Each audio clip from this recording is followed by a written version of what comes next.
किस तरह से बंगाल को एक तरह से खिलाफत किया और टीएमसी 80 सीट पर सिमट गया। तो ये आम लोगों को ये पच नहीं रहा। लोगों को दूर से जो बंगाल, क्योंकि आप बंगाल में हैं, बाकी लोग दूर से देख रहे हैं, हम लोग भी बिहार में हैं, देखते हैं तो लग रहा है कि ये हो कैसे। क्या पवन सिंह चुनाव लड़ते उनकी जीत होती है? हालांकि ये कहना किसी के लिए मुश्किल होता है, लेकिन जो आहो हवा है पत्रकार है वहाँ की चीजों को समझते हैं। चर्चा क्या थी? क्या पवन सिंह देखिए चुनाव में खड़ा होकर लगभग 100 से अधिक राजनीतिक चर्चाएं हुई। तो ये बड़ा असर जो है वहाँ के जनमानस पर पड़ा। धीरे धीरे 21 के चुनाव के बाद इन 5 सालों में बंगाल में राजनीतिक भ्रष्टाचार बढ़ा, राजनीतिक अत्याचार बढ़ा, विरोधियों पे हमले बढ़े। ममता बनर्जी के पीछे क्या बीजेपी पड़ गई? विपक्ष का राजनीतिक कार्यकर्ता हो या आम आदमी हो, लोकल पार्टी ने टीएमसी के पार्टी नेताओं से जिस तरह से प्रताड़ित था, वो हर हाल में मुक्ति चाहता था। अवैध कब्जा, आपके घरों में कब्जा जमा। मवाली को भी आप ये कह रहे हैं कि टीएमसी की सरकार में सत्ता संरक्षित थे गुंडे भवन। नमस्कार, मैं हूं अमित सिंह और आप देख रहे हैं स्वराज पोस्ट। देखिए, बिहार से जुड़ी हुई खबरें तो हम आपको दिखाते ही हैं, लेकिन आज बंगाल को लेकर के अंदर खाने क्या कुछ हुआ है वो पूरी खबर हम आपको बताएंगे, क्योंकि हमारे साथ वरिष्ठ पत्रकार हैं, दिलीप गिरी हैं और लंबे समय से बंगाल की सियासत को समझते हैं, बंगाल की आहो हवा को समझते हैं और उन्हीं से जानेंगे। क्योंकि एक बीजेपी के लिए, क्योंकि बीजेपी ने एक बड़ा इतिहास रचा, लंबे समय से बीजेपी पे राजनीति कर रही थी, कोशिश कर रही थी। और देखिए, अमित शाह की जीत, मोदी की जीत, कार्यकर्ताओं की जीत, जो भी बीजेपी कह ले, लेकिन कहा जा रहा है कि बीजेपी के जीत के बाद फिर से एक बार बंगाल में बवाल मचा हुआ है। क्योंकि आप लंबे समय से वहां पत्रकारिता कर रहे हैं, नेताओं के बीच बैठना उठना होता है आपका। क्या ममता बनर्जी ने, जो 2-3 दशक से ममता बनर्जी की जो राजनीति रही बंगाल में, क्या अब बीजेपी ने पूरी तरह से जो है उसको खत्म कर दिया?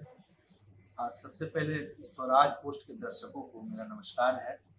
और ऐसा है कि पश्चिम बंगाल की राजनीति हमेशा से सत्ता पक्ष के बहुत समकक्ष रही है। और आप देखेंगे कि लंबे समय तक, लगभग 35 सालों तक वाम मोर्चा की सरकार पश्चिम बंगाल में रही और विपक्ष एक तरह से ना के बराबर रहा। जब 2011 में सत्ता परिवर्तन हुआ और ममता बनर्जी जो मजबूती के साथ पश्चिम बंगाल की सत्ता में आई, उस समय विपक्ष लगभग नहीं के बराबर रहा।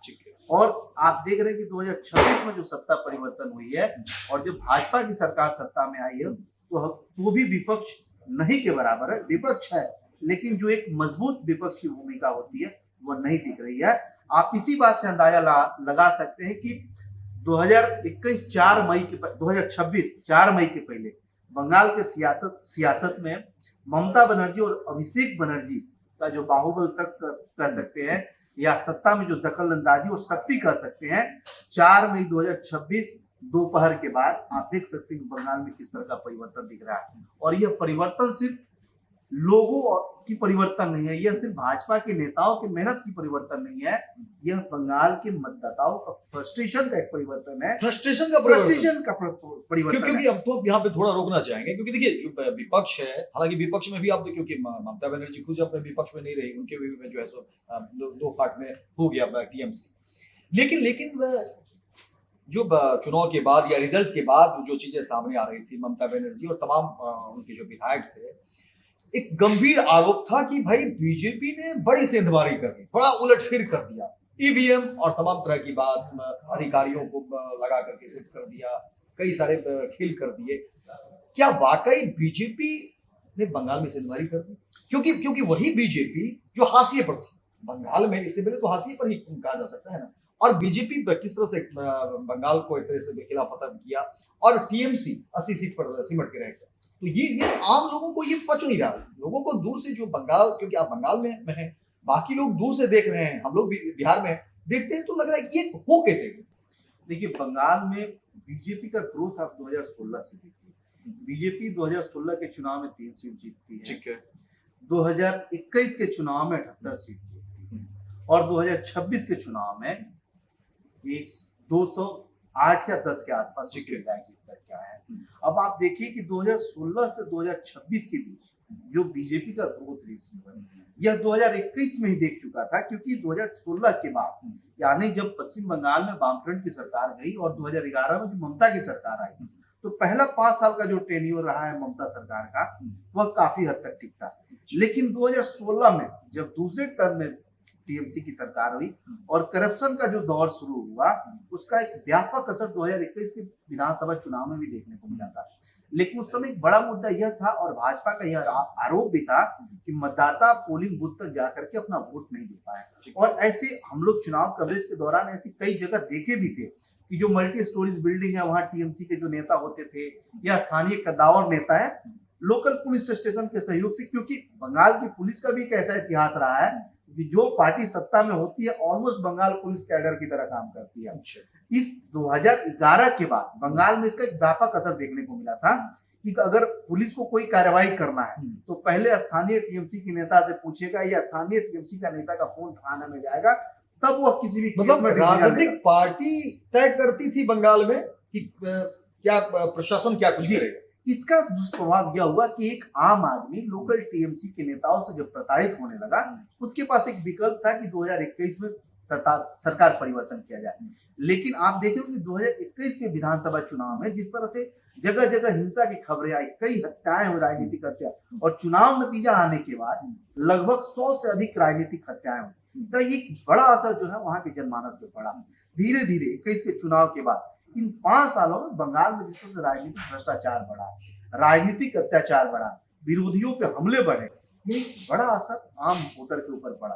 दूसरा लाभ ये हुआ कि इस बार चुनाव आयोग ने जिस मुस्तैदी के साथ, यह मानना पड़ेगा कि पश्चिम बंगाल में चुनाव का इतिहास लंबे समय से लगभग 30, 35, 40 वर्षों से कांग्रेस जाने के बाद सीपीएम जाने के बाद टीएमसी हिंसा का इतिहास रहा है। लेकिन इस बार का जो चुनाव रहा है, आप देखिए हो सकता है कि छोटी मोटी कोई घटनाएं कहीं पे घटी हो, लेकिन व्यापक राजनीतिक या चुनाव हिंसा देखने को नहीं मिला। इसका बड़ा असर यह हुआ कि आप वोट परसेंटेज भी देखे होंगे कि ऑलमोस्ट 90% के आसपास मतदाताओं ने अपने मताधिकार का प्रयोग किया। यानी बंगाल बदलाव के लिए बिल्कुल हम यही कहना चाहते हैं कि बंगाल का मतदाता इस बात का प्रतीक्षा कर रहा था कि अगर हमें अपने मताधिकार का प्रयोग स्वेच्छा से करने को मिलेगा तो परिवर्तन तय था। दूसरी बात, आम मतदाताओं के मन को अगर टटोलने की आप चुनाव के पूर्व कोशिश करते तो कोई भी मतदाता खुलकर की कोशिश अपनी बात नहीं करता था, क्योंकि उसके मन में यह डर था कि अगर सत्ता परिवर्तन नहीं हुआ, अगर यही पार्टी रहेगी, टीएमसी की सरकार होगी तो हमें प्रताड़ित करेगी, राजनीतिक यातनाएं मिलेगी। ऐसे में लोग बोल नहीं रहे थे, लेकिन अंदर अंदर उनके अंदर परिवर्तन की जो लहर थी वो दौड़ रही थी। और आप देखेंगे कि वोट परसेंटेज ने तय कर दिया पहले चरण के चुनाव में कि बंगाल में बड़ा परिवर्तन होने जा रहा है। लेकिन इतनी बड़ी परिवर्तन होगी ये उम्मीद किसी को नहीं थी। लेकिन इसका एक बड़ा कारण यही था कि पिछले कई वर्षों से वो चाहे विपक्ष का राजनीतिक कार्यकर्ता हो या आम आदमी हो, लोकल पार्टी ने टीएमसी के पार्टी नेताओं से जिस तरह से प्रताड़ित था, वो हर हाल में मुक्ति चाहता था। अवैध कब्जा, आपके घरों में कब्जा जमाना, मान लीजिए कि आप बंगाल की स्थिति ऐसी थी कि आपका कोई घर है और आप किसी कारणवश से आप अपने शहर से बाहर है, 2 सालों से बंद है, वहां टीएमसी का झंडा लगा दिया गया, अभिषेक बनर्जी ममता बनर्जी का फोटो लगा दिया गया और आपके घर कब्जा हो। आप जाइए स्थानीय थाना में किसी तरह का रिपोर्ट दर्ज कराने, रिपोर्ट दर्ज नहीं होता था। तो जब ऐसे मामले हो सके तो आप समझिए कि आम आदमी मतलब बिल्कुल अराजक स्थिति थी। एक बात और मैं जानना चाहूंगा, कहा जा रहा था कि अगर इस बार बीजेपी की सरकार नहीं बनती तो वहां के वैसे लोग जो प्रताड़ित हो रहे थे टीएमसी से, वो अपना राज्य, अपना घर छोड़ देना चाहते थे कि जमीन वगैरह जो भी व्यवसाय है वहां से बंद करें और फिर अलग प्रदेश में वो चले जाएं। क्या ये सच है? बिल्कुल सच है। ये जब बिल्कुल जो व्यवसायिक वर्ग है, खास करके कोलकाता का हार्ट कहा जाता है बड़ा बाजार, डलहौजी इलाका, इन तमाम इलाकों में जो व्यवसायिक प्रतिष्ठान थे, उन सभी व्यवसायियों से जो अवैध वसूली थी, जो उनके साथ प्रताड़ना थी, आपका शोरूम है, आपके शोरूम के सामने अनलीगल हॉकर आपके दुकान को जाम करके बैठा है, वो सिर्फ टीएमसी का यूनियन करता है, ट्रेड यूनियन करता है, और आप करोड़ों का इन्वेस्टमेंट करके बैठे हैं, आपके दुकान में कस्टमर नहीं जा पा रहा, और आपके दुकान के ठीक सामने टीएमसी पार्टी करता हुआ एक हॉकर बैठा, वही सामान बेच रहा है, उसका सामान बिक रहा है, आपके कस्टमर आपके दुकान में नहीं जा पा रहे, तो ऐसे में व्यापारी वर्ग क्या करता? मतलब गुंडे मवाली को भी आप ये कह रहे हैं कि टीएमसी की सरकार में सत्ता संरक्षित थे गुंडे मवाली? यही था तभी इतना बड़ा परिवर्तन हुआ। आम व्यवसायी सुरक्षित नहीं थे। आप शिक्षण प्रतिष्ठानों में देखिए, चुनाव बाद जिस तरह से सुरेंद्रनाथ कॉलेज का आप ताजा मामला देखे होंगे कि सुरेंद्रनाथ कॉलेज की यूनियन रूम में जिस तरह से करोड़ों रुपए सड़े हुए पाए गए, वहां से अवैध चीजें पाई गई, वहां से कंडोम के पैकेट पाए गए, तो आप समझिए कि सिर्फ व्यवसायिक ही नहीं, सामाजिक और शैक्षणिक स्तर पे भी जिस तरह से करप्शन बढ़ा हुआ था, इससे लोग त्रस्त थे और हर हाल में चाहते थे कि बंगाल में सत्ता परिवर्तन हो। लेकिन इतना बड़ा परिवर्तन हो, ये अंदर अंदर एक तरह से कहिए कि जमीन खिसकना था, और इसका असर आपको अब दिख रहा है। एक बात और ले लेंगे, क्योंकि हालांकि अब पवन सिंह को परिषद में भेजने की बात हो गई है बिहार में, लेकिन जब लोकसभा की बात करेंगे और पवन सिंह को टिकट मिला, बीजेपी ने टिकट दिया और फिर कहा गया कि बीजेपी ने वापस दिया, क्या पवन सिंह चुनाव लड़ते तो उनकी जीत होती? हालांकि ये कहना किसी के लिए मुश्किल होता है, लेकिन जो आहो हवा है, क्योंकि आप पत्रकार हैं, वहां की चीजों को समझते हैं, चर्चा क्या थी कि क्या पवन सिंह देखिए चुनाव में खड़ा होकर उनकी जीत होती? ऐसा है कि हर स्टेट का अपना एक सामाजिक समीकरण है और सेंटीमेंट है।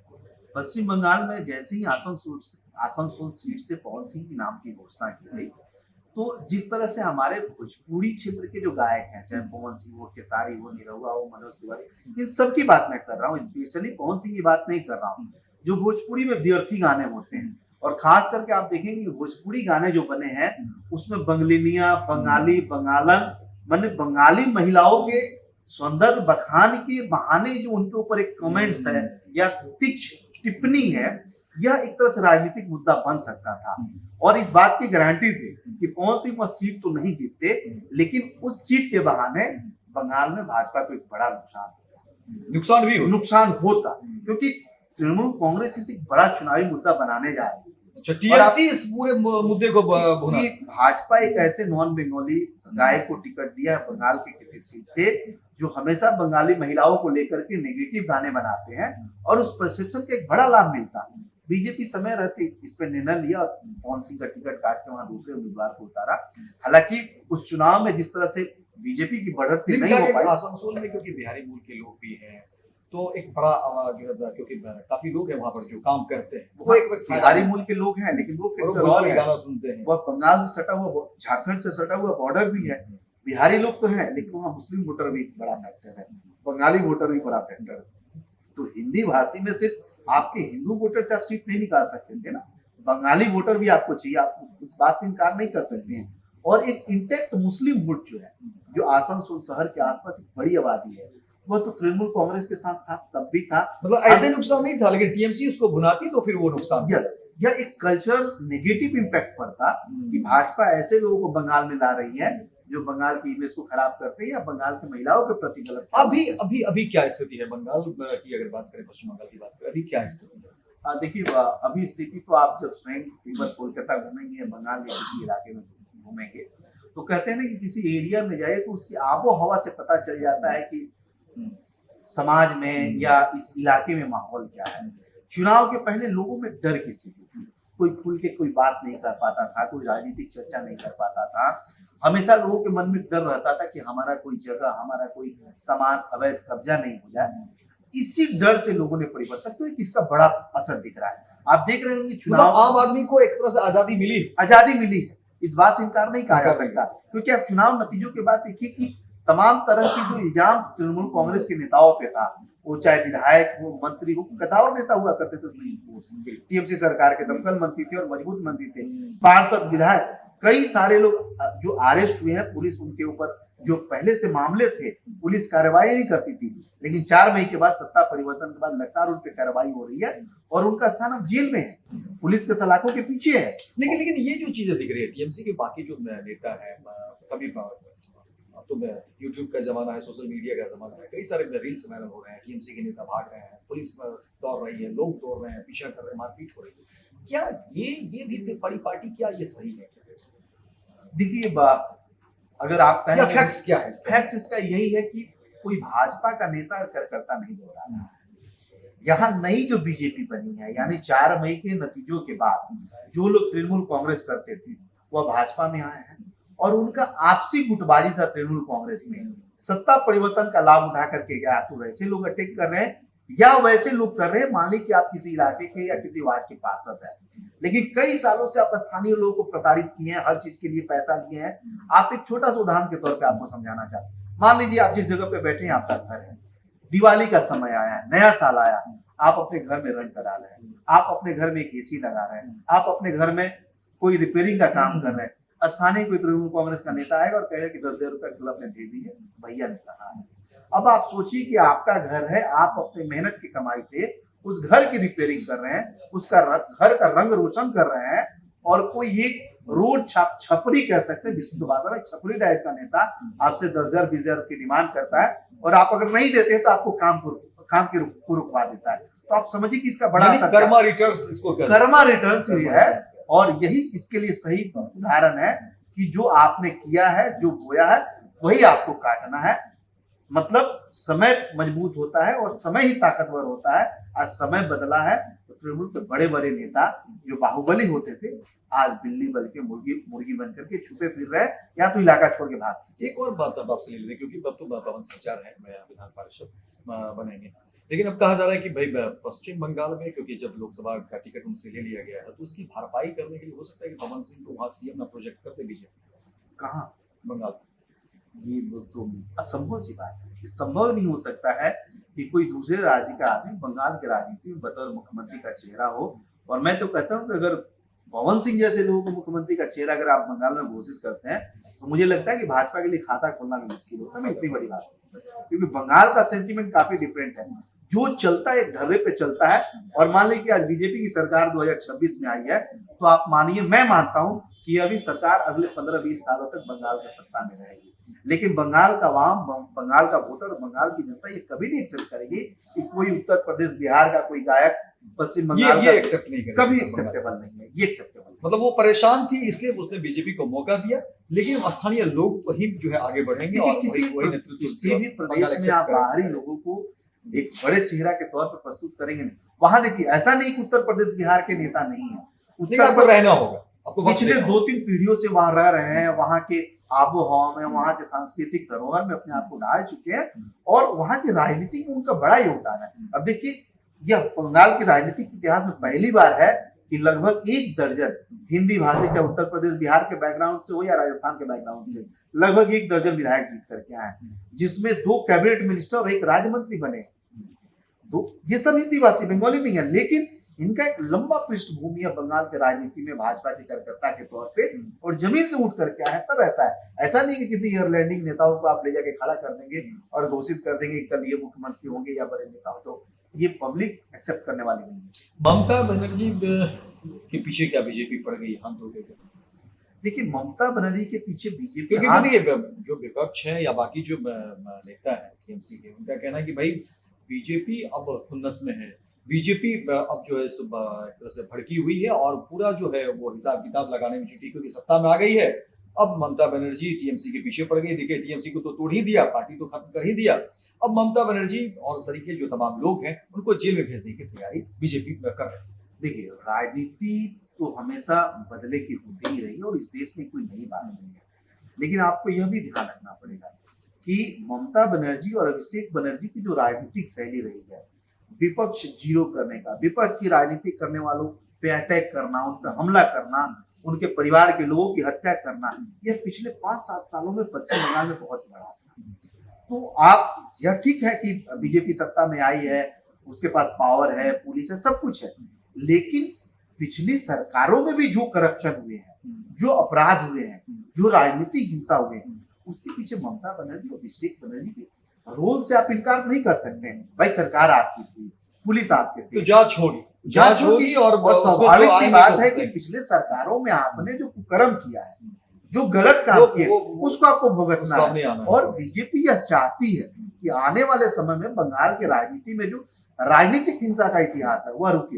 एक अच्छी बात यह है कि बंगाल में सत्ता परिवर्तन के बाद आप देखे हुए कि 2009-10 में बंगाल से टाटा का, सिंगुर से टाटा का प्रोजेक्ट जाने के बाद नैनो का, वहां से बिजनेसमैन का आना एक तरह से रोक चुका था, नया इन्वेस्टमेंट नहीं था। उसकी शुरुआत हो जाएगी, उसकी शुरुआत हो जाएगी नहीं, बस शुरुआत हो चुकी है। इस सरकार को शपथ लिए या इस सरकार को सत्ता में आए हुए लगभग 1 महीना हो गया। इस 1 महीना के दौरान में आप देखिए, अडानी ग्रुप, अमूल दूध का इतना बड़ा ग्रुप है, हुआ एल&टी जैसे निवेश की शुरुआत हो चुकी है, उसके लिए बैठकें शुरू हो गई है। भारत सरकार की भी कई योजनाएं बंगाल में रुकी हुई ममता सरकार ने, जिसमें आप मेडिकल से रिलेटेड ले लें या अदर्स जो सोशल वेलफेयर की स्कीम, यानी ममता के लिए अब बंगाल दूर हो गया। फिलहाल तो दूर ही है और मुझे लगता है कि बंगाल की सत्ता में ममता के लिए वापसी उतना आसान नहीं होगा और इसको फिलहाल आप ना ही मान के चलिए, आगे देखिए क्या होगा। तो देखिए ये दिलीप गिरी है, वरिष्ठ पत्रकार है, पश्चिम बंगाल में लंबे समय से वहाँ की राजनीति को समझते हैं, पत्रकारिता करते हैं और पश्चिम बंगाल में क्या कुछ हो रहा था उसी पर हमने जानने की कोशिश की। और जाहिर तौर पर लंबे समय तक जब कोई भी राजनीतिक पार्टी रहती है तो एंटी से भी होती है और तृणमूल को लेकर के कई सारे बातें जो की जनता तो पहले से कर ही रही थी, लेकिन अब कहा जा रहा है कि वही जो एग्रेशन है, वही जो विरोधाभास है, वही अब टीएमसी पर भारी है। तो फिलहाल इस खबर में इतना ही, लेकिन अगर आप हमारे इस कार्यक्रम को फेसबुक पर देख रहे हैं तो आप वहाँ पर फॉलो करिए, अपनी राय और अपनी टिप्पणी जरूर करिए, और यूट्यूब पर देख रहे हैं तो आप सब्सक्राइब करिए और पश्चिम बंगाल और बीजेपी टीएमसी में और तमाम जो मुद्दे हैं पश्चिम बंगाल पर, उस पर आप क्या कुछ सोचते हैं, अपनी राय जरूर रखिए। बहुत बहुत गोल, जहां 28 वर्षों के सफर में 18,000 से भी अधिक छात्रों ने डॉक्टर एवं इंजीनियर बनकर सफलता की ऊंची उड़ान भरे है, जहां साधारण छात्र भी बिहार एवं झारखंड टॉपर बनकर बड़ा इतिहास बना रहे हैं। दूरदर्शी शिक्षाविद श्री विपिन सिंह के मार्गदर्शन में मेडिकल एवं इंजीनियरिंग के लाखों छात्रों के लिए आशा की किरण के रूप में गोल, द रिजल्ट फैक्ट्री